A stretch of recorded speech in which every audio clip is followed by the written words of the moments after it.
During that time there, in that minus 17 degrees, also when my hands are like, really shaking up because I'm freezing almost, I was smiling and I was happy. And I was like, within the insides, I was like, hey, this is great. I love this. I don't have a problem. That for me was the aha moment when it struck me. And I was like, no, this is what I want to do. Is my calling. This is my passion. It just struck upon me that, I'm sitting in a freezer. I am cold as hell.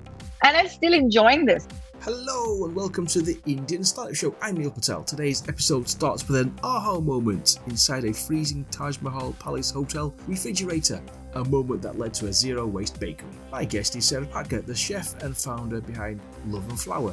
She shares her incredible story of bootstrapping a brand from scratch. We discuss running a made-to-order bakery without a storefront, creating fusion desserts and prioritising quality over quick scaling. If you need a push to bootstrap your next idea, Sarah's advice to simply start before you feel ready is exactly what you need to hear. So please enjoy the show. Thank you. Hi, Sarah. Thank you for coming on the show today. Hello, Neil. Thank you so much for having me. Please tell everyone what you do.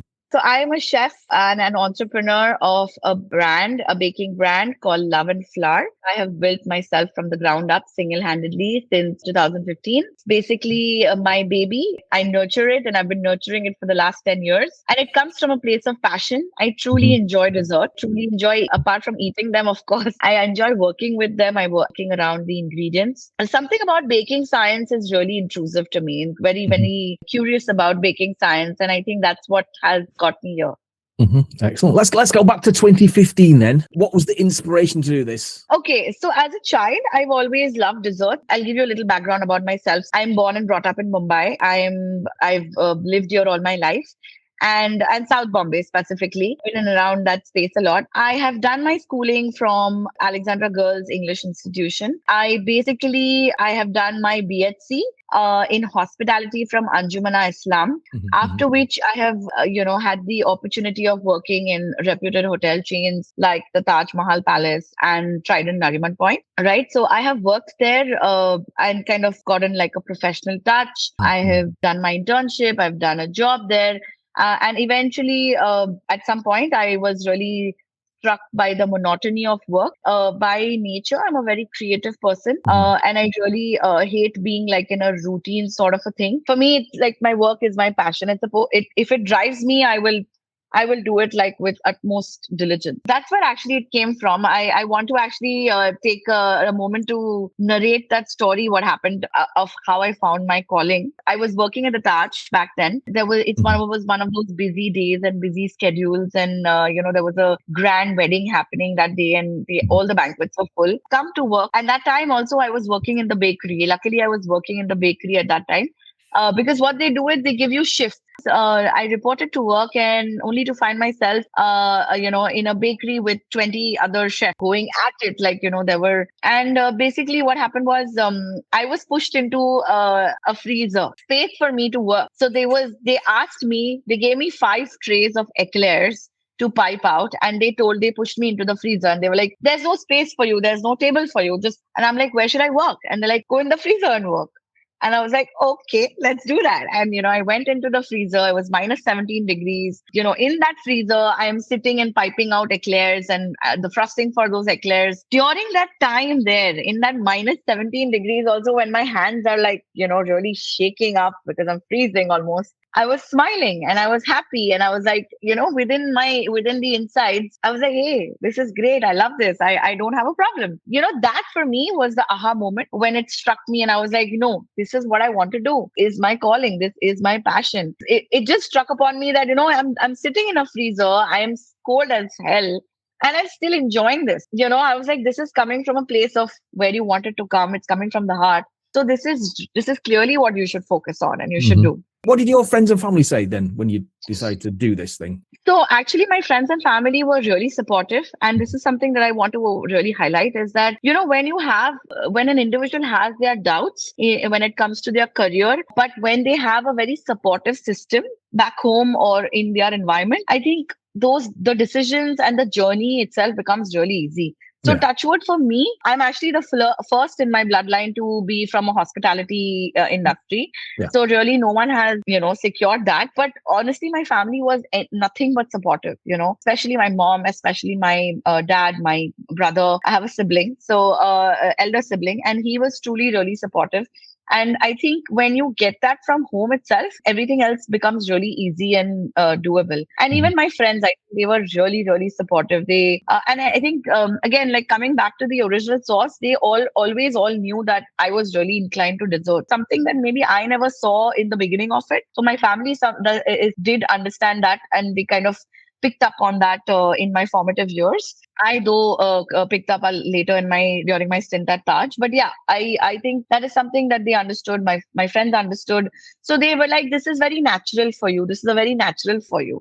You should be doing this because it comes from within. It comes from the heart." Let's talk about the business model. Am I right in thinking there's no storefront? There isn't, yes. That's a unique business model. Sure. That act came from born from a very simple foundation, which is zero wastage. And that came from basically during my learning journey, during my struggling days. And if you really think about it, you look at the stats, then, India in 2026, I'll tell you, India has about 70 to 80 million tons of food that is wasted annually.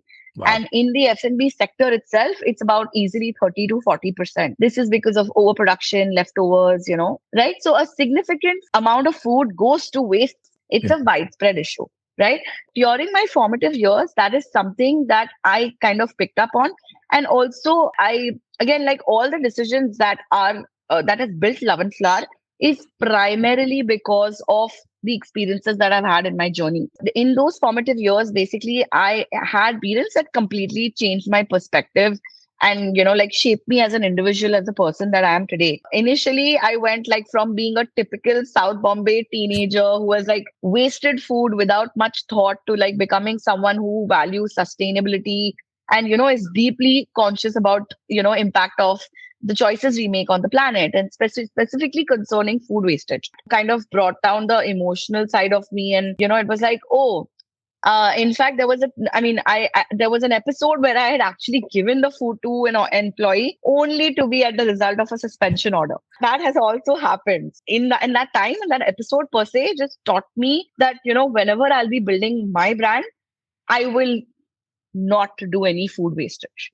And I will really curb food wastage in whatever ways possible. So again, at the time of ideating Love and Flower, it was very simple that even if I have to open a small dessert shop also, there will be food wastage because again, you need inventory. You are dealing in an industry which is baking, which is again has a very perishability timer. Right? It is about 3 days, 5 days, maybe a week talking discarded. You cannot keep it for 15 days, 20 days, 30 days. Constantly, there will be food wastage. Even if I had to set up a stall on the road, or even if I had to do a store setup, as a walk-in or a dessert parlor, even a baking studio for that matter, there would have been food wastage. The only considerable logical food saving option was doing it from home. That is where it started. That was the main foundation, that there will be zero wastage, sustainability. And then how do you back sustainability? You back it by pre-order. You back it by minimum orders, right? Because that's when if a customer comes to me and says, "Hey, I want a slice of a cake," I don't have a slice of a cake to offer you. Either take the whole cake or you take nothing at all. That is exactly what the baseline had to be set to promote a business with a cause. Because see, at the end of the day, I don't want to just do a business here. I want to do something with a cause. To be some sort of a cause behind your business. Otherwise, otherwise it's just a normal standing business that everyone is doing. Eventually, I had to sit down with a plan, and I had to be okay, I don't have a storefront. I don't have a, online. Even at that time, it was really initial. I didn't have any online presence. So it was how will you manage to, bring people towards you? How will you manage to tell people that, hey, buy a whole cake from me, not a slice of a cake? That was a challenge that I was willing to take. That was a risk I was willing to bet on, because I was I cannot do this without a cause. That is how it started. And then pre-orders followed, minimum orders followed. Then I started curating a menu that, okay, this is what I'm going to do. Pre-order line had to be set that, okay, I can't do it within 2 hours. I had people coming up to my doorstep saying that, 2 ghante mein cake bana do. Make a cake in 2 hours. Not possible. right? Because again, you are kind of promoting like a homely, fresh, conceptual dessert. You are promoting zero wastage, sustainability. All that comes into play when you set your baseline correct. You kind of set your brand in that line of premium category. That's when you start. So then again, marketing had to be twice as much. A word of mouth, free samplings. There was like a lot that I had to do in the initial years. I had to do a lot. To be very honest, I'm very grateful that I'm located in South Mumbai. So that way, opportunities came a lot along. I was near three iconic hotels around me. There's a lot of corporate places. There's a whole corporate sector near my residence. So all of that became opportunity wise. The conversions are fairly better, definitely. But yes, marketing had to be twice as much. I had people coming at my doorstep saying that I want to see what's available. And I was like, I'm nothing to show you. There's no display here. I'm doing it from my house. And even till date, it's been 10 years for me, Neil. It's been 10 years. I used to tell every new customer that, hey, we are a pre-order. Hey, we are a zero waste. Hey, if you want to try from us, take whatever there is on the menu. And the menu is also very curatively set. I am either producing half a kilo or 1 kilo. There is nothing below that. And again, I think one of the very key things of setting Love and Flower was that, and something that I have learned in my formative years of my struggle, also in my learning days, is that, your quality needs to be top notch. If you are not selling A plus quality grade ingredient, you will not be able to make an A plus quality dessert. Right? Because of course we have a lot of nuances. We have a lot of fields and a lot of sectors in which there is a premium category, there is a high category, there's a low category. There are all existing, and that rule remains the same for all industry. Whether you talk about healthcare, you talk about tech, you talk about anything. Everyone has like a lower category, then they have a premium, then they have a category above. Like they have a variety of it. I was sure where I want to set my mark. And where I want to produce, because I was producing premium. I was doing made to order. I am doing, not mass producing. I'm not producing 200 units of something. Whenever an order is coming to me, the amount of labor, the amount of ingredients, the amount of work that is put into it, effort is exactly the same that as to the next order that is coming to me. It is continuous on every order. There is no, making it together, mass producing it and getting it done. When you mass produce it, it's still, still a little easier. But when you have to do every order curated, order after order, same, there's a lot of work that goes into it. And that's where you can charge your premium, because you're saying that, hey, I am doing every order for you from scratch. I am putting in the same amount of effort, ingredients. I am baking them premiumly. And more importantly, I am a chef. I'm a trained pastry chef. You are taking it from someone who has worked hands down in these hotels and taken exposure from them. Right? So that speaks a lot. When you're doing it professionally, it speaks a lot. But when you are not had the professional touch, then you can't even ask for that kind of price point. Right? No one will even come to you. Again, the desserts that I create are very conceptual. Again, when I was sitting with my menu, I was like, I had a whole category formation that we will do common desserts and then we will do uncommon desserts. Like we will do your desserts like your cakes and cupcakes and cookies and brownies. And then we will have variations of these items which are uncommonly produced. So one of the items on my menu is called a cookie pizza. Actually, again, a concept that is, of course, inspired from the pizza. And you're like, how can I make this into a format of a dessert? Another product onto my menu is called the cheesecake bars. Basically, again, a New York inspired concept. They kind of dip their cheesecakes into chocolates and kind of chocolate and basically drizzle it with Nutella and, hazelnuts and stuff like that. You don't get that in India. You don't get that in Mumbai. Yeah, talk about building a brand then. You built a brand from scratch. Right. What's been the key takeaways? What's worked? What hasn't worked? See, I think with me also, with brand building, it's been a journey. Yeah. So everything has been really inspired from the journey and everything that I have experienced in life. Right? Okay. It has come from trial and errors. It has come from actually consistently sitting down and pushing through. Again, I want to point out that Love and Flower ideally has no team. I am the only team here, right? It's a one woman led brand that is playing multiple roles, wearing many hats every day. There are some days when I'm a chef. There are some days when I'm an accountant. There are some days when I'm a content creator. There are some days when I'm the photographer and videographer. Again, like you have to continuously show up. See, again, for me, it was really difficult because I was doing it from my house. How do I tell people out there without an online presence, without a store, that, hey, I am open for business and I am existing out here with an entire menu? There had to be like a lot of trial and experiments. I did a lot of, so we have these online food platforms, Zomato and Swiggy and stuff like that. Yeah. Initial days, I was on Zomato. I was doing like, I did a trial run of about 1 month, 6 months, 1 year. I was there on online Zomato just to see as to how we can do it. We had cracked a deal with them that we will not have an inventory, and we will produce by order basis only. We did that trial. There was a platform called Scootsie which was there, which was in the initial stage. So again, we were onboarded there. The beautiful part about that platform was that they were giving a 48-hour window to produce, your Yeah. items. That perfectly worked in my window because I'm to follow that pre-order format, right? I did a lot of pop-up shows. Yeah. I had a lot of friends and family who had to scout out to that, hey, we're existing. There was a lot of sampling batches that I did that I sent out to people for trials and stuff. Because see, in my head, I mean, as an entrepreneur, this is what my mentality is. If I don't try it, I won't buy it. If I don't see it, I won't buy it. So it has to be like when it comes to food and when it comes to desserts, you first eat with your eyes and then with your mouth. In my initial formative years, I bought a camera from whatever savings I had. I taught myself photography and I taught myself videography, and I did a lot of trial and experiments producing the menu, and then, actually taking photos of them. Because again, same mindset, right? If you don't see it, you won't buy it. In Hindi, mein they call it the slang, "Dikega to bikega." I kind of applied that, and I was like, if I have to, and again, I was a small brand. I reached out to like a bunch of photographers. I had very small budget, and they gave me some massive quotes, and I was like, no, this can't work. If I have to bake continuously, I will need photos on rotation.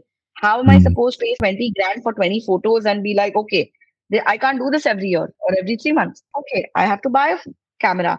I bought myself a camera. I learned. I took a couple of online classes. I understood a lot of experimenting. Then I started clicking my own photos, starting putting down the content, put a whole online presence. And that time, social media was taking off a lot. Yeah. Instagram was in new because Instagram came at 2010 and Love and Flat was in 2015. So Instagram was slowly just booming there. Yeah. Yeah. The era of bloggers had started booming because in India, that whole social media, blogging, and everything, content creators, that 2015 was a set mark of that. All of that started emerging then. Back then, because they were emerging, they were also very relatively low price, my favor. I started working with a lot of bloggers and, giving them my products and doing like collaboration deals with them. So how then slowly, word got out. People got to know it's existing. And then I think the most solid marketing tool that I had was word of mouth. Again, I truly believe if you have a beautiful cause and a beautiful product, you will make a successful business no matter what. Take time, but you will get there. 43, you will get there. Consent with it. I had A plus grade selling product. My products spoke for themselves.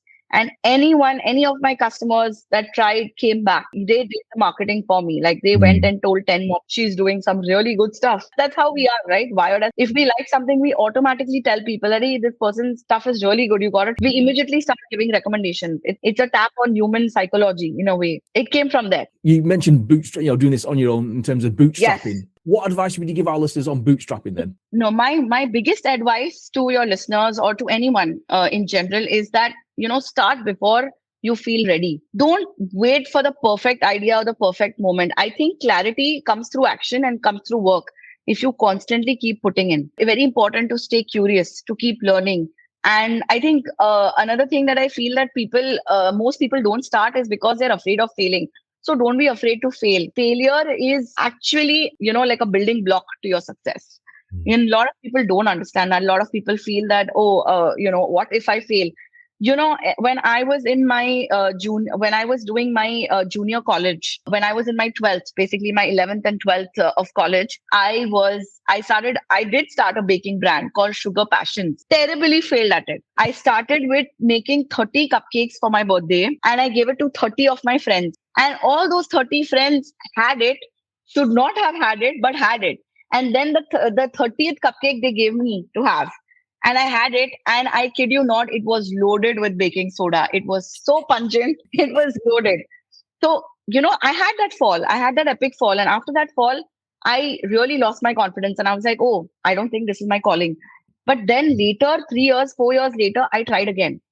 And I was like, what's the harm? We'll fall again. Mm, Let's try it. mm, Because it was still my passion. I was still somehow circling around dessert. As someone who's had one epic fail with regards to, trying this, it don't let that one fail be, defining your entire career or your character. That is something that you should know from within. A very healthy support system gets you really long, really far. Very, very important. Listen to your inner voice. And also, like, most importantly, focus on solving a real problem, right? If you genuinely create something with value and if you stay consistent, then success follows. Like I said, at 43 also, if you have a A grade product and if you have a A grade social cause to come to, collaborate the business with, you will succeed for sure. mhm. Who's helped you on your journey then? I would like to thank my parents, my family, my brother, my friends, my mentors who have been in and around, even the chefs that I have worked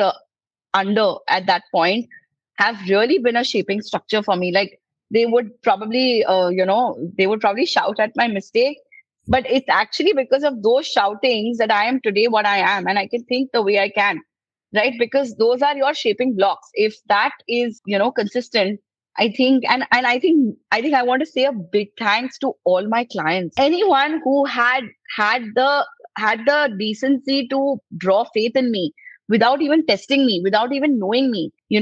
They had the faith to try my brand and to, test try it. I Mhm, think that accounts for the biggest gratefulness that there is, mhm, mhm, because trying someone blindsidedly without even knowing how they are, what they are, and just be on pure recommendations, or just even without recommendations, just blindsidedly, I think that's a great faith factor, to be put in and to have and to mm, feel worthy about it. So a mm, biggest thank you to my clients, like of course my mm, parents, my friends, and everyone, definitely, my cousins, and just in general my family, but my clients also in the formative years. Because mm. as a home baker, as someone who's doing it from home, you still have like a regular set of clients that come to you every month, Yeah. every 2 months, every 3 months. Mm, That speaks volume about them. And mm, that also speaks, of course, it speaks about you and your work, volume about them. Because who's stopping them from taking so many of, there are so many beautiful cafes, dessert parlors existing. You can easily pick up something consistent, still choose to invest in a home baker. Volumes. Speaking of home baking, then let's say I wanted to start baking. Then what's like the easiest thing I could bake? What's the easiest thing? Go on, give me some tips. Give me some advice. What's like the um easiest thing? Probably like come a come home, cupcake or something. come over home, I will teach you Okay, hands okay, on. okay. But the easiest thing, if I have to tell you, to bake is like, I mean, people say it's cake, but no, cake is not the easiest thing that you can bake. I think the easiest thing you can do is like, like a brownie of sorts. Okay, Very, very okay. easy, very simple. Even cookies. But cookies have a little bit of temperature control. Any Mhm. newbie might not be, but brownies are really easy. You should drop in here some hands-on baking. Definitely bring my whisk. But in terms of the baking tools, then what's like the main baking tool? Then just a whisk or something like that. I don't know. I actually had made a video reel about this recently. There are like four important baking tools that you need. One is your spatula, which is my favorite baking tool actually, because it's like the little flat spoon that kind Mhm, of, takes away all your batter. Like it cleans up your entire bowl, cleans up the entire batter. So that's my favorite tool. Apart from that, there's a whisk that is very mhm, important, because if you need to mix your batters, sorry, you need to combine them. Then you've got a scraper, which is again a very important tool in cake artistry, because mhm, it helps in cleaning your cakes and keeping the frostings finished, mhm. really, really clean and spick and span and finished. And the fourth one I would say would be like your, like your hand blender. That's Mhm. a very important tool in baking because Okay. it mixes up all your batters together and stuff like that. In terms of the baking industry, it seems to be booming, especially in India. It Right. seems to be a lot more TV shows, YouTube shows, Instagram. What do you think of that? Yeah, Definitely yeah, more. yeah. Yeah. I think competition is healthy. I personally really enjoy a healthy competition. Like I have days when I will go to certain bakeries and Mhm. try their stuff and Yeah. just, be curious about, hey, how you got that together? So very recently there was an Instagram trend that picked up on Reels very recently, and it was about this cafe making a mousse, a sort of a teddy bear mousse. Okay. And I was really intrigued by it because, I mean, simple mousse, right? You can't go really wrong with it. So I went to the cafe, I took a trial. I mean, bought the mousse and I tried it. And I was like, oh, it's pretty nice and stuff. And then I recreated it in my kitchen. So I honestly really don't mind competition. I think it's really healthy. And I think it also helps you stay persistent and consistent. I feel like if there is no competition, then you probably will end up becoming a little lazy because you'll feel like, hey, I'm the best, right? I mean, there's no one better. So you'll just be like, oh, let me just ease it out and stuff. I think it's great to have. In terms of health, then I suppose you get criticism. There's too much sugar affecting people's diets, especially in India as well.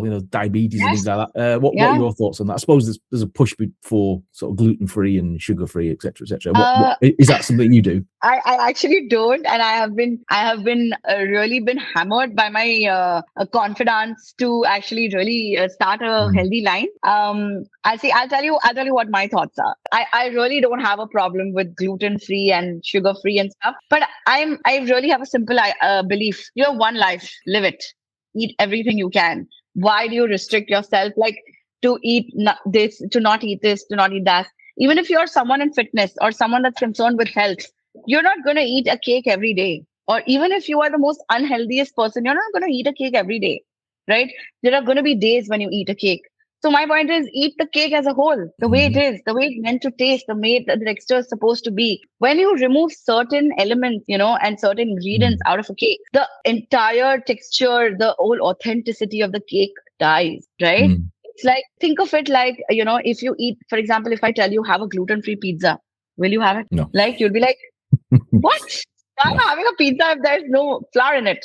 The whole point of it is that I'm definitely not anti-healthy desserts.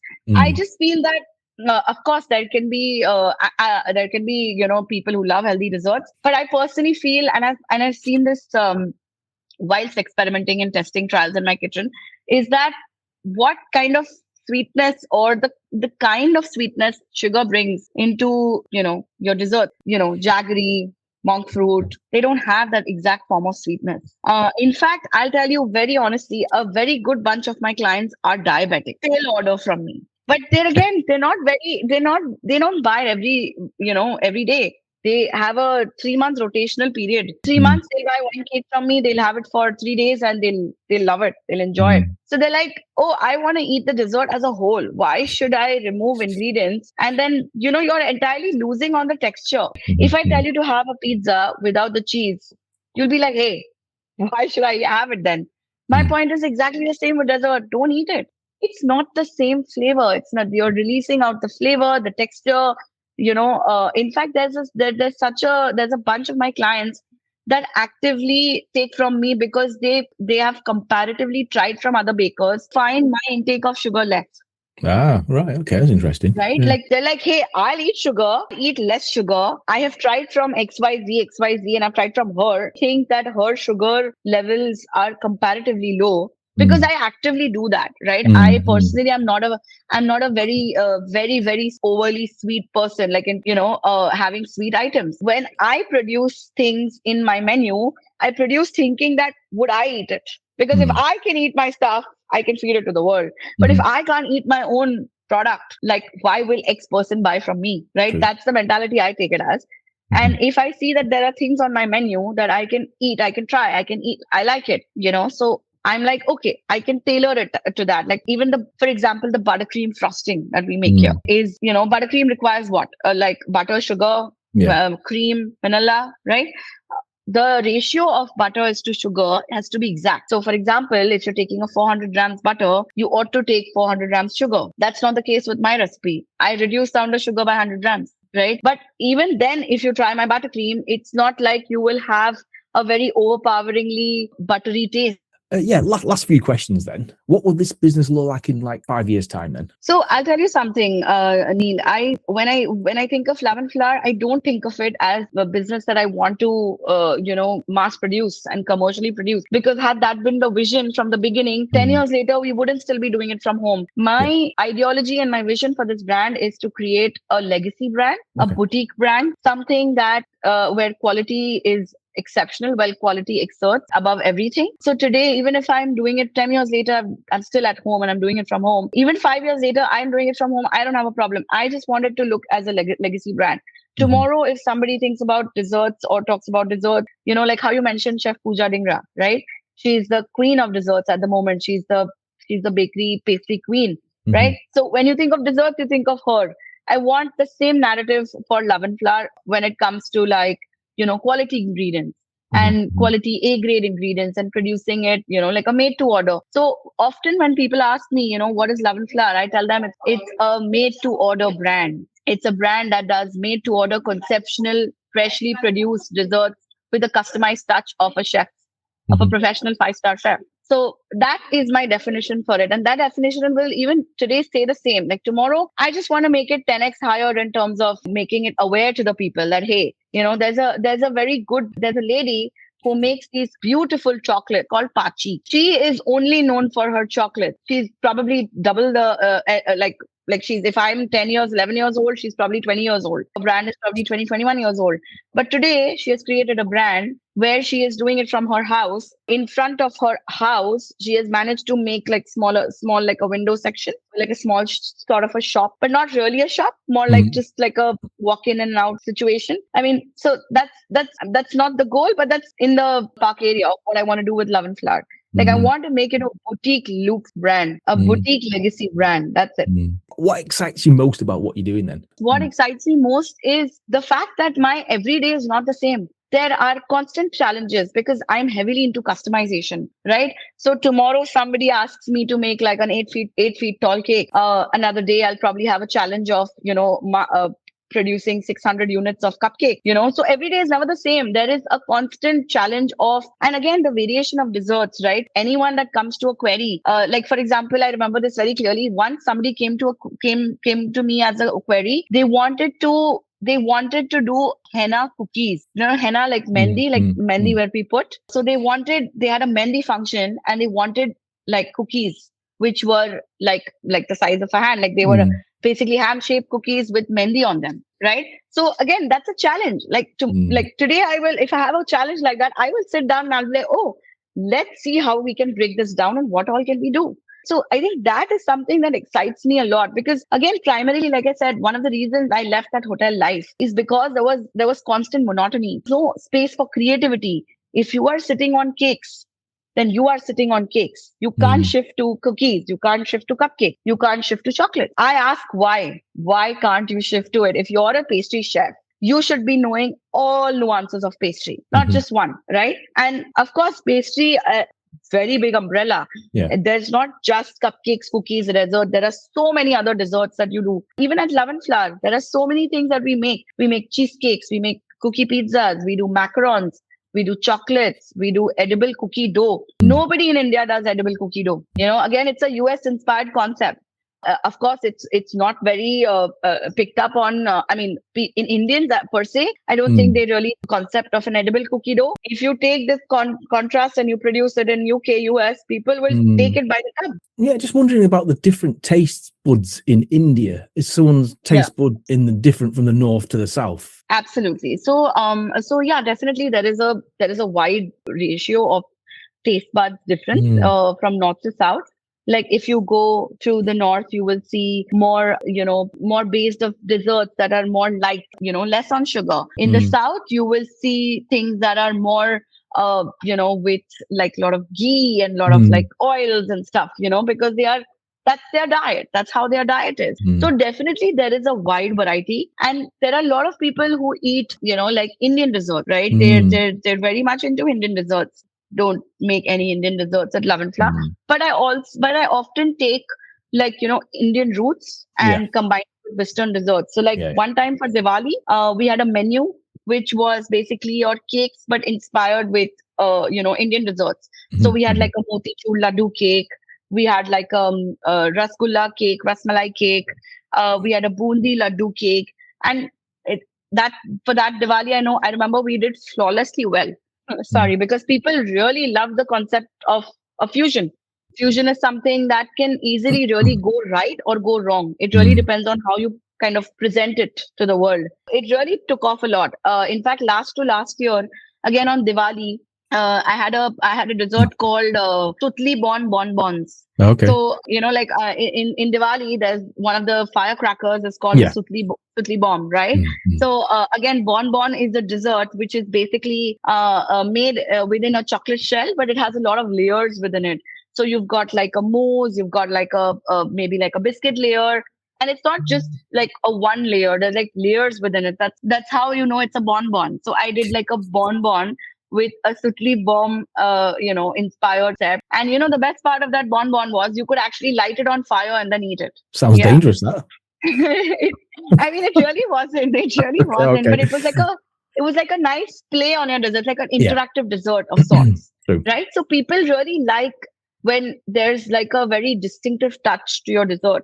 When you're doing something with an interaction per se, right? People really admire that kind of conceptual dessert. Last few questions then. What would you say is like the number one piece of advice you'd give for like a first time food entrepreneur? Start before you think you're ready. Start before worrying too much about the failure. First fail.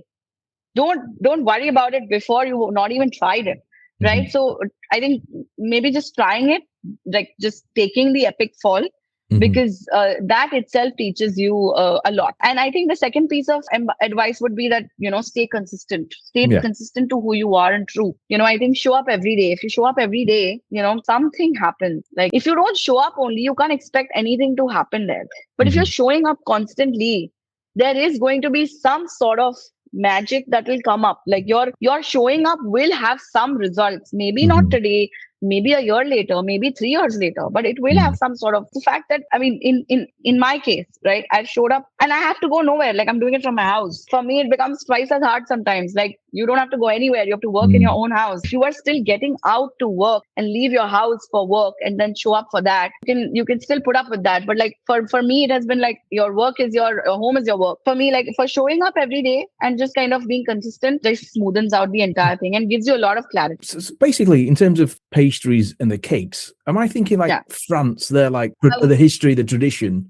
Because I'm honestly not sure who's the number one because everybody has different taste buds. Yeah, that's right. True, yeah. Now, for example, like macaron, I personally hate it. France, it's a France inspired dessert.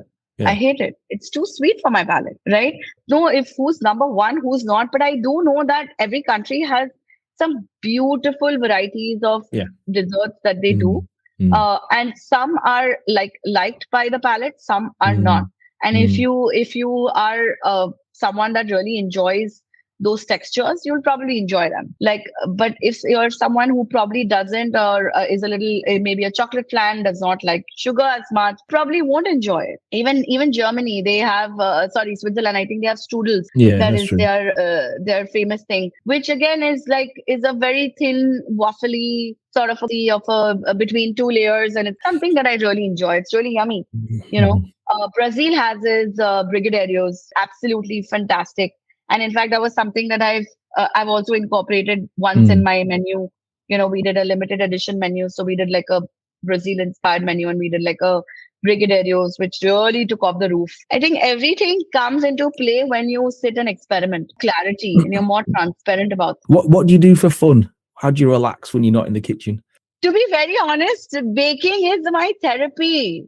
I actually find it, it's like a stress buster for me. So if there are days when I don't have orders, and honestly, I hate such days. Okay, I hate those days because I kind of lays out on being creative, right? Because if I have an order, I'm automatically boosted because I know it's somebody's order. Right. I have to make sure it has to be top notch. That conscious kind of kicks in. But on days when I don't have orders, I tend to become a little lazy and I just Netflix and chill. But I do a lot of watching of dessert related content, Cake Boss and whatever. Is it real? Is it cake? I see a lot of Gordon Ramsay videos, and not just patisserie. To be very honest, I enjoy cooking food also. Yeah. So I watch a lot of food related content. Sometimes I will try and experiment at home, just for a meal to the family. I'll maybe make something and I'll be like, let's try it, let's have it. Maybe I'll make a dish and be like, let's treat. So I do eventually, even if I'm not in the kitchen, I think unknowingly, knowingly, I transport myself back to the kitchen because I truly enjoy it. But I do a lot of reading also. About currently I'm reading Samin Nusrat's Salt, Fats and Heat. It was a gift by a friend, so I'm currently reading that, and it's a great book. It's just teaches you a lot about food science. It's really great. Baking is therapy. Let's leave it on that note then. One last question then. If people want to know more about you, or they want to order from Love and Flower or follow your journey, where is the best place to find you? So the best place to find me is on Instagram and on LinkedIn. Both are my social, very active social media links. I have a link for the brand also. It's called Love and Flower. The handle is called Love and Flower. And I have my personal link, my personal account, which is Chef Sarah Patka. And I often, if viewers listening and audiences hearing this are interested, they can always check out my profile, because I always do, I do a couple of experimental videos where I do trials of these things that I make in the dessert format. And then I also have a series running where I make college students try, rate, and review my cake pop. One of the items on our menu is the cake pops, which is basically made from cake scraps. About that food wastage that I was telling you about. So when we make cakes, we have a lot of cake scraps lying about. That is one of the wastage. So how I curb that wastage is I turn them into another product on the menu, which is the cake pops. So I have if you'll ever drop by to my house, you'll see I have a lot of cake pops lying at home. So I take those cake pops and I go to various college institutions or school institutions, and I'll just do a short 20, 40-second reel, and I'll just ask them if they're interested to try and review the cake pops. They try it, they rate it, they review it. It's a really fun content. So people really like it. So I think that's something they'll really like. And if the audience wants to really see my menu and what we have to offer, we have a website. It's called www.loveandflower.in. You can check it out there. And I'm also available on Instagram and LinkedIn. As I said, there are separate pages for that with the same name, Love and Flower. They can find me there. Okay, Sarah, thank you for coming on the show. Thank you so much, Neil, for having me. Brilliant. I'm counting on you to come to Bombay and do the baking together. I'll bring my spatula, 100%. Yes, please do.